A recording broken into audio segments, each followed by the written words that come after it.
Graça e paz, queridos. Precisamos fazer um vídeo 2 porque a, a transmissão deu um probleminha na internet, né?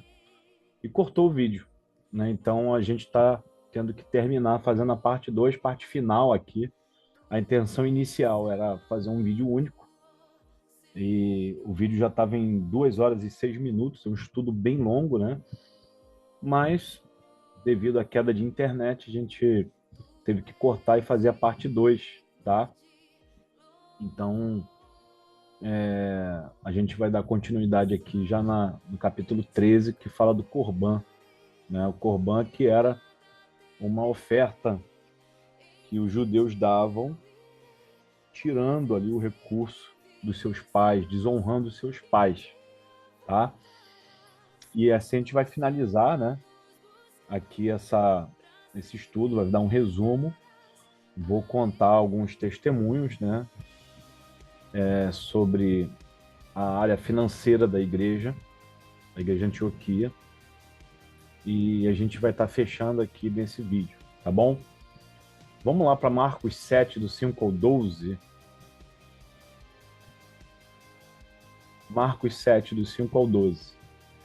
Diz assim: Depois perguntaram-lhe os fariseus e os escribas: Por que não andam os teus discípulos conforme a tradição dos antigos, mas comem o pão com as mãos por lavar? E ele respondendo disse-lhes: Bem profetizou Isaías acerca de vós, hipócritas, como está escrito: esse povo honra-me com os lábios. Honra-me com os lábios, mas seu coração está longe de mim. Em vão, porém, me honram, ensinando doutrinas que são mandamentos de homens. Porque deixando o mandamento de Deus, retende a tradição dos homens, como o lavar dos jarros e dos copos, e fazer muitas outras coisas semelhantes a estas. E dizia-lhes o seguinte, né? E dizia-lhes: Bem validais o mandamento de Deus para guardar a vossa tradição. Então, queridos, aqui eu quero destacar essa frase. Essa frase aqui traz um princípio, né? Uma regra. Toda vez que a gente quer misturar os mandamentos do Senhor com tradições humanas, a gente invalida a doutrina do Senhor, o ensinamento do Senhor na igreja, tá? E Jesus, ele vai dizer por quê aqui. Porque Moisés disse, verso 10, honra teu pai e tua mãe, e quem maldisser ao pai ou à mãe certamente morrerá.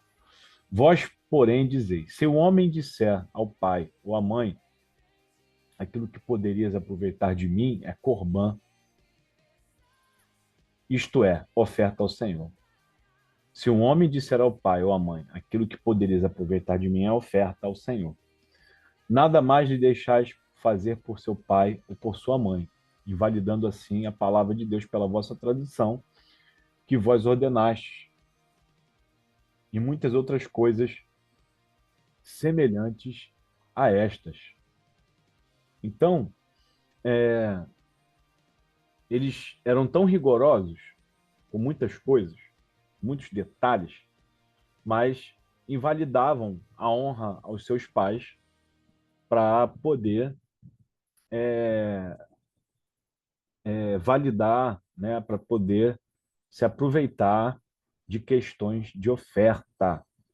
Os fariseus diziam que se a renda deles era dedicada ao Senhor, estariam desobrigados de ajudar seus pais em suas necessidades. Esse era o contexto, ou seja, eles falavam, não, eu já ajudo ao Senhor, já oferto, já sou dizimista, então não preciso ajudar meus pais, né? Então, eles tinham essa hipocrisia, tá, gente? Então, a oferta Corban, né?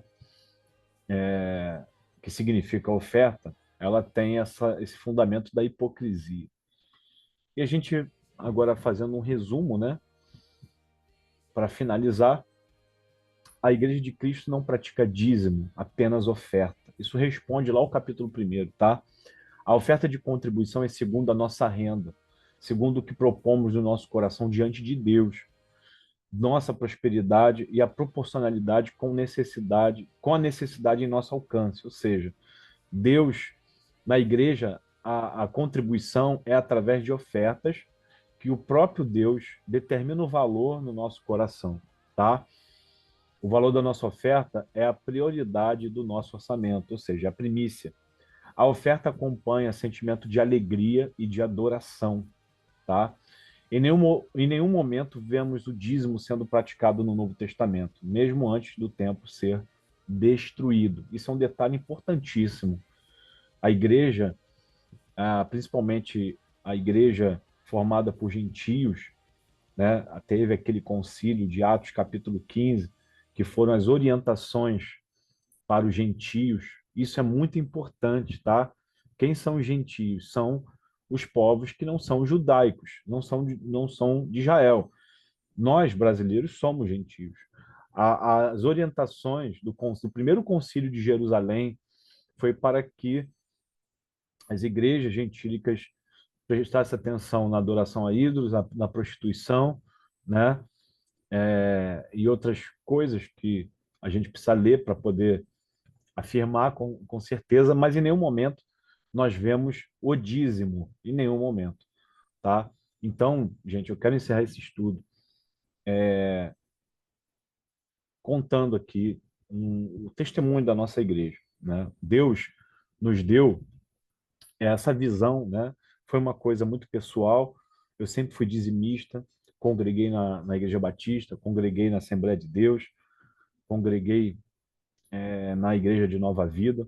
Sempre fui dizimista desde o meu primeiro salário, né? E já com a Igreja Antioquia plantada no ano de 2020, o Espírito de Deus trouxe ao meu coração esse tema. Eu entrei em crise, né? No sentido de que precisava estudar isso.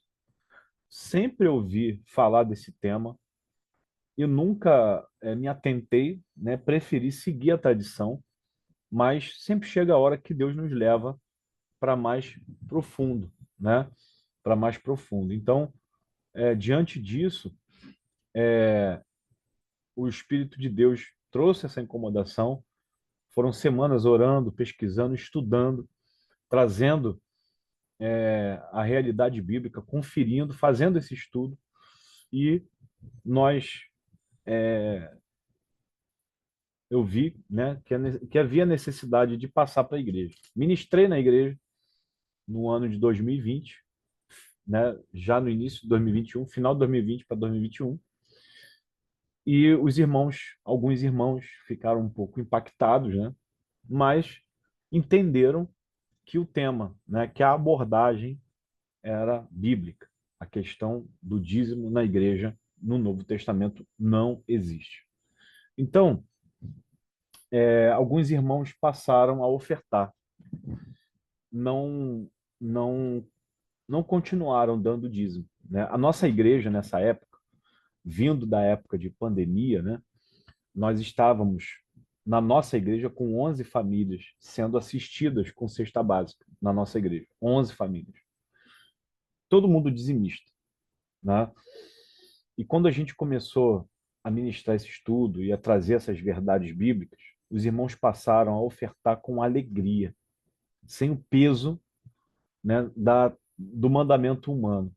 Passaram a ofertar com alegria, passaram a entender todos esses princípios que nós estudamos nesse estudo. E já no primeiro mês, nossa igreja já não ajudava mais cerca de 7 famílias. Nós ficamos só com 4. Até o terceiro mês, nenhuma família da nossa igreja precisava de assistência. Nenhuma. Deus abriu porta, Deus deu causa de justiça.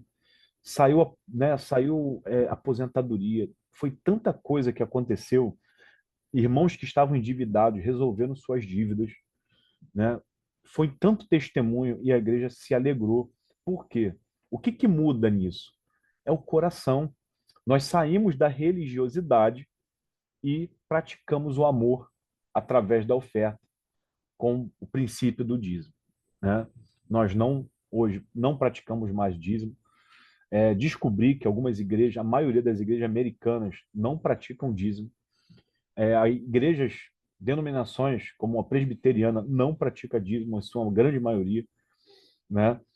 Tem ali os seus orçamentos anuais, né? Os seus anuários, né?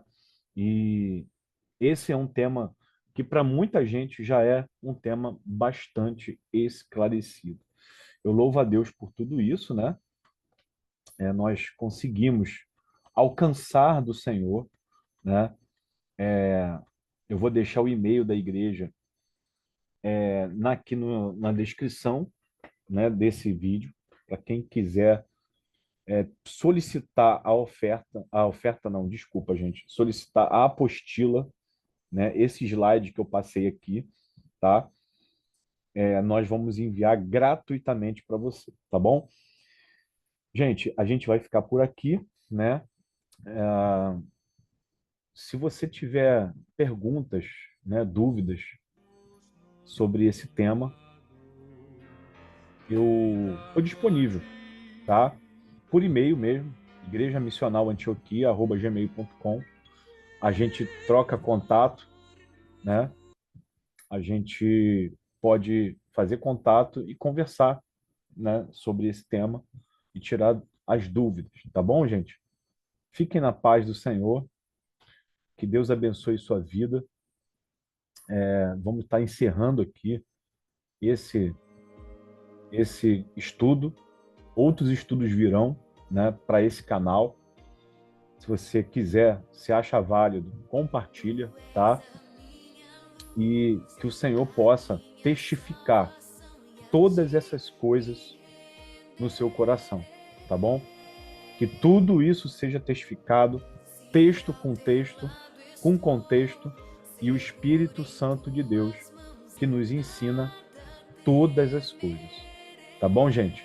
Um grande abraço. Se você desejar, se você é do Rio de Janeiro, faça-nos uma visita. Estamos aqui na Rua Mesquita, número 66, na comunidade da Vila Vintém, em Realengo, em frente ao Campo do Cruzeiro. Toda quarta-feira, às 20 horas, tá? E domingo, às 18 horas, tá? Nós temos nosso Instagram, @missionalantioquia, e temos a página no Facebook, Antioquia Missional, tá bom, gente?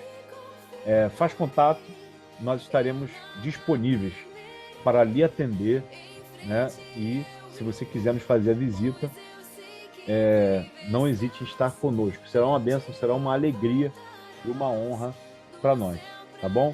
Que o Senhor te abençoe, que o Senhor te abençoe poderosamente e que a sua vida seja alcançada com as bênçãos e com as promessas do Senhor Jesus. Até o próximo estudo. Maranata, ora vem, Senhor Jesus.